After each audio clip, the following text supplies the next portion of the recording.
Bonsoir à tous, une petite vidéo sur le marché de la crypto ce soir. Bon, il n'y avait pas des super non plus news, c'est comme c'est les vacances, on est au mois d'août là. Mais bon, le marché veut quand même monter, hein, d'accord.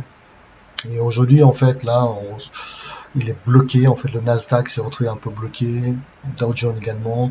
Hier, ça avait un peu baissé pour finalement remonter petit à petit. Pour le BTC, le Bitcoin, en fait, le Bitcoin n'a pas tenu les 24 000 dollars, d'accord, pour rechuter. En fait, ça a chuté dans les 23 340 à peu près. Bon, là, bon, c'est un petit peu remonté, mais vous voyez, donc je pense pas que le marché baissier est fini. Concernant le Dow Jones, ici, Dow Jones, en fait, a du mal quand même à tenir les 34 000, hein. Parce on avait fait 34 000 ici 40 pour finalement chuter dans les 33 981. Bon, là, comme c'est en fin de journée, le marché est fermé, c'est les futurs qui cotent, et ben donc ça commence à remonter. Mais c'est très algorithmique en fait, d'accord. Il n'y a pas de conviction en fait, hein, parce qu'il y a très peu de volume en plus, et ce sont les algorobots en fait qui petit à petit poussent en fait, tout le temps en train de pousser le marché euh, vers le haut. Ce serait intéressant de voir en fait à la rentrée, est-ce que le marché va tenir? Ça, j'en doute que le marché tient. Euh, c'est des niveaux un peu, je trouve, beaucoup trop élevés. Concernant l'euro-dollar, l'euro-dollar, en fait, les gens qui shortent, en fait, qui vont à découvert à chaque rebond de l'euro, vous voyez, aujourd'hui, bah, l'euro est repassé vers le bas, là, à 1 pour 1, 1.009, pas mal chuté l'euro aujourd'hui. Mais chaque fois qu'il y a un rebond, en fait, on était à 1.02, etc. Ben, les gens short vont l'euro et ça rechute. Également, je pense pas que l'euro, la zone euro est sortie d'affaires. Je pense que dans quelques mois, il est possible qu'on descende à 0.8, hein. Donc une chute de l'euro assez importante en fait dans quelques mois, je pense. Alors, concernant l'or toujours baissier en fait. On croyait l'or avait pas mal monté en fait à 1800, 1820 à peu près, mais ça a recorrigé vers le bas parce que la hausse de taux n'est pas finie, hein. La Fed va pas stopper la hausse des taux. Donc je pense qu'on n'a pas terminé encore la correction sur l'or. On avait fait 1680 quelques semaines et on a remonté bien à 1800, mais là vous voyez on a quand même baissé de plus de 60 dollars à 1759. Et moi je pense qu'on peut descendre un peu plus bas encore sur l'or, à surveiller sur l'or. D'accord. Alors le pétrole c'est très dur en fait à analyser dans le sens c'est la géopolitique en fait, hein, d'accord. Euh, Là on sait qu'on est en récession aux États-Unis, il y aura moins de demandes, etc. En plus il y a des réunions de l'OPEP, etc. En fait c'est très géopolitique, donc prédire le sens comment dire, du pétrole, c'est vraiment pas ça, d'accord. Parce qu'il y a beaucoup de manipulation également sur le marché du pétrole.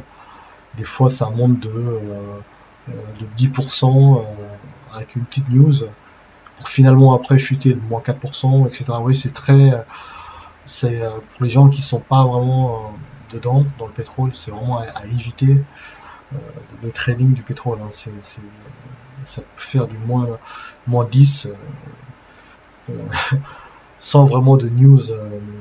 Oui, c'est également algorithmique en fait, hein. Tous ces marchés-là, en fait, c'est des robots qui gèrent. Et donc, c'est pour ça que c'est très très compliqué de faire du trading lorsqu'il n'y a pas trop de volume en plus. Donc, vous risquez de vous faire rincer et perdre beaucoup d'argent lorsque vous faites du trading. Donc, il n'y a pas de volume, quoi. Il n'y a pas trop de volume, c'est des robots qui gèrent. Lorsque des fois, c'est un coup de bol. Par exemple, vous achetez, coup de bol, ça monte, c'est la pure chance en fait. Vous avez une petite barre verte qui monte, purement algorithmique, et il n'y a pas forcément de news et de nouvelles Oui, c'est très très dangereux de trader en fait, hein. Faites attention les gens qui sont dans le trading, qui se lancent dans le trading, c'est vraiment très très dangereux de trader sans lorsqu'il n'y a pas de volume, d'accord? Les robots peuvent bien sûr faire sauter votre stop loss facilement.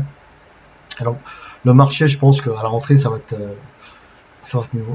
une surprise, hein. Je suis pas sûr que ça tienne ces niveaux-là, à 30, 30, 34, 35 000. Tant mieux si ça monte, mais j'ai l'impression que c'est pour mieux rechuter. Également, le DAX 40 n'a pas tenu les 14 000, vous voyez, donc là, il n'y a pas de carburant en fait, hein, pour pousser vraiment la bourse. Et en termes d'inflation, on peut voir l'inflation au niveau mondial, là, ça s'améliore pas, hein, d'accord? C'est- Aux États-Unis, on est quand même à des niveaux hyper élevés, hein, 8,5% quand même aux États-Unis, hein. Portugal, presque 10%. Eurozone 8,9%, ouais, c'est pas la joie, hein. L'Angleterre 10%, c'est vraiment énorme, 10% de taux d'inflation au Royaume-Uni. Et donc c'est pas terminé, hein, la crise. Alors, il a fait un plan, What impact will the Inflation Reduction Act have on US inflation? Il a fait un sondage en fait, et après bah, les gens ont voté 58%. Bah, en fait, il va y avoir une augmentation de taux de l'inflation en fait. Parce qu'il y a le Biden qui a signé en fait une loi donc pour encore injecter en fait du cash en fait, hein. Inflation Reduction Act, mais en fait l'État va aider en fait les ménages, etc. Ouais, donc dépenser plus, etc. Et bon, bah, les gens pensent que l'inflation ne va pas s'arrêter comme ça. D'accord? Et donc, on est bien en récession. Il faut vraiment faire attention. Ne pas non plus écouter trop les news qui parlent que oui, ça va aller, on est, la croissance va venir, etc. Mais alors que non, rien n'est réglé. Le problème, c'est que les banques centrales sont dans un piège maintenant. Si elles osent trop les taux, ça risque de ralentir l'économie et de faire craquer bah, la bourse en fait, hein, d'accord. Et le problème, c'est que lorsque vous avez maintenant une inflation dans les 10%, 9%, j'avais vu en fait un professeur d'économie de Stanford Institute. Donc il expliquait que pour stopper l'inflation, 10%, bah, il fallait hausser des taux supérieurs au taux d'inflation. D'accord? C'est pas en haussant des taux de 0,50 points de base ou 0,25 points de base que vous allez stopper une inflation de 8%, de 9%, 10%. D'accord? C'est ce qu'il dit, hein. Là, c'est vraiment. J'ai du mal à croire qu'ils vont pouvoir contrer l'inflation avec des hausses de taux aussi ridicules. Ça, c'est sûr. Voilà, c'est une petite vidéo que je veux faire ça parce que c'est les vacances et bon, bah, à la rentrée, je pense que ça va être un peu le carnage. Et ça, c'est à suivre, hein.